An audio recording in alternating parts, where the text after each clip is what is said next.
Hello and welcome to this Worlds 2023 Finals preview video. So tomorrow there will be the sneak peek, which has happened throughout all of Worlds, and if you're not new to the channel for years now, that's going to come out tomorrow. But the only matchup that has occurred before between the Weibo players and the T1 players occurred in mid lane, Xiaohu and Faker. And because it's happened so much, I figured why not dedicate a video to it by itself. If you missed it yesterday, I did give Xiaohu some flowers. So if you want to, it was actually in regards to whether Xiaohu is the Chinese GOAT or not. I advise you to watch that if you are interested in that. So they've played 27 times. And let's talk about how we got to 27 games. So in 2016 at MSI, the teams played 6 times total. Faker won 4 of them. At Worlds, they would play a best of 5. Faker and T1 would win 3-1. Worlds 2017, Faker would win 3-2 in a best of 5. 2019, T1 would win both games in group stage to go 2-0 against RNG. Mind you, these are all with Xiaohu on RNG. MSI 2022. So we had a gap here of 3 years, 2.5, and at MSI 2022, that was the only time that Xiaohu got the better of Faker across an entire tournament, winning 4 out of the 7 games. They would win the best of 5, 3-2 in the finals to win that tournament, and also split the Rumble stage 1-1.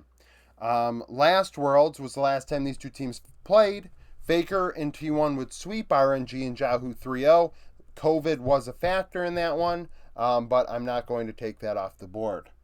So, 18-9, Faker has the edge over Xiaohu head-to-head. And, well, what do the stats say about this matchup? Is it as lopsided as that? Not really. So, KDA, mind you, KDA for me, assists count as half. So when I actually do my own KDA stats for the most part, when I do videos like this, okay, I mean, I will, use like Games of Legends, like KDA for like, preview videos and things like that. But in terms of, this is a preview video. Never mind. I won't even get into that. So KDA 2.37 for Faker, 2.04 for Xiaohu. So not all that different, both around 2. So they die quite a bit, don't get a ton of kills. Which isn't a shock because Xiaohu is a facilitator, and frankly, Faker has not been quite a carry in the last handful of years. He's more of a facilitator, making things happen, being a glue to the rest of the team. KP, very similar, around 2 out of every 3 kills. Xiaohu with the edge at 67%. CS per minute, Faker at over 8.5, which is more than solid at an international event. Like 8.5 is very good in my opinion. Xiaohu 8.29, so a little less than average. DPM, this is an interesting stat. And also CS's.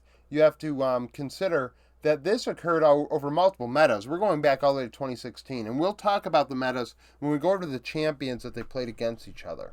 Now, it won't be exactly head-to-head. I didn't have enough room on the board, but it will be, introspective to wonder, oh, wow, yeah, they did play those champions, right? Or if you're new to LOL Esports, it'll be like, oh, really? That was meta at one point? So, DPM, Faker has the edge, 496 to 426. So that is sizable. I mean, 70 out of 500. I mean, that's a healthy chunk, right? A high percentage difference. Now at 15 minutes, so 15 minutes is pretty big to me. When it comes to determining how players face head-to-head against each other, the laning phase really is a massive factor for me.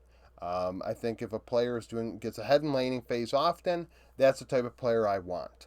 Now, you could argue, well, somebody goes around and makes things happen. That's where KP comes into a factor. Like, are they actually getting out of lane and doing something that we can see statistically? Not just inference like, oh, he created pressure. Yeah, can you prove he created pressure? Maybe the opponent said that after the game. Or maybe there was wards there and you can clearly see, oh, that player is coming. That, things like that. Not just say, oh, well, they're creating pressure. That's a very, I don't know. I think that's just a weak argument without something behind it. So at 15 minutes, though, out of these 27 games, there's not a difference. Gold is 30. Faker's up 3 CS, and Xiaohu's up 38 XP. I mean, that's pretty crazy, right? 27 games between these two players, and the laning phase isn't all that different. Now, were there blowouts? Yes, for sure. Faker had a 36 CS lead in a game. Xiaohu had a 20 CS lead in a game. Like, yeah, they've blown each other out, but when you look at all 27 games in a sample size like that, you're not going to find bigger sample sizes when you take into account that you have two players that never played in the same region. There's no domestic stats here. This is 100% MSI and Worlds.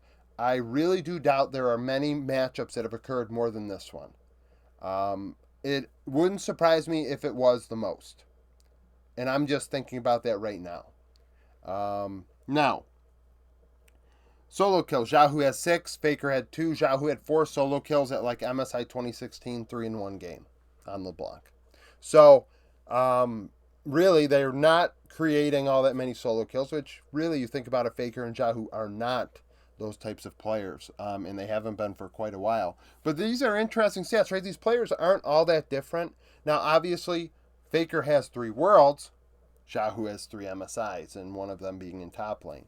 And we went over that yesterday, and where, Xiaohu ranks. And I think that this is a big matchup. If he wins, there has to be a discussion of is he number 2 all time? And I think that's got to be in that video. I don't want to actually talk about it more. I'm getting excited, not even trying to because I think it's a really interesting thing to consider that I don't think a lot of people are giving enough respect to.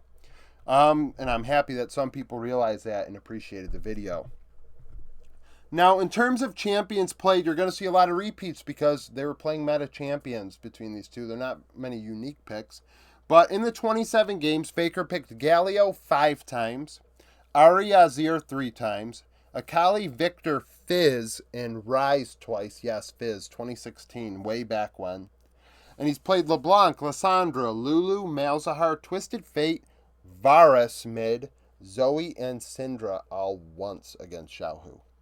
Xiaohu has played Ryze, Ari, LeBlanc 3 times each, Vladimir, Silas, Malzahar, Lissandra, and Azir twice, Zoe, Victor, Twisted Fate, Cal, Galio, Corki, Aurelion Sol, and Akali once. So a lot of interesting picks, right? We saw here a Cal, and Aurelion Sol, Corki. I mean, thank God the Corki meta did not end up becoming a thing. I was scared for a second with these ADCs all over the place that we were going to see Corki mid, and that would have been disgusting. 45-minute affairs. Looking back at 2016 and seeing the hour-long games, best of ones, it made me sick. So you see some things like that. The Varus mid, that was a thing at one point. Actually, multiple times. Fizz. I mean, when was the last time you saw Fizz in LOL Esports? So, in a major region. So, yeah, I mean, these players are closer than I think people give it credit for. Obviously, Faker is the GOAT. That was pretty cemented when he didn't play this past year at those couple weeks where T1 looked like a tire fire. But, and I think some people are going to say, oh, yeah, but look at, the recent stats. We don't care about the past. And it's like, this is a video about the past. I'm going to only count all the games. I'm not going to cherry pick to make myself feel better and try and make an argument that I don't think is right. You create a smaller sample size to try and make an argument. I think that we should encompass all of them. It's not like RNG had bad rosters way back when, and T1 neither. These teams were very, very good for a long period of time. But now Xiaohu's with Weibo. Faker's trying to carry 4 kids on his back when it comes to this weekend. And yeah, so thank you for watching this video. If you liked it, like it. Subscribe to the channel for daily League of Legends content. Follow me on Twitter, join the Discord, become a YouTube supporter. And I hope to see you again tomorrow.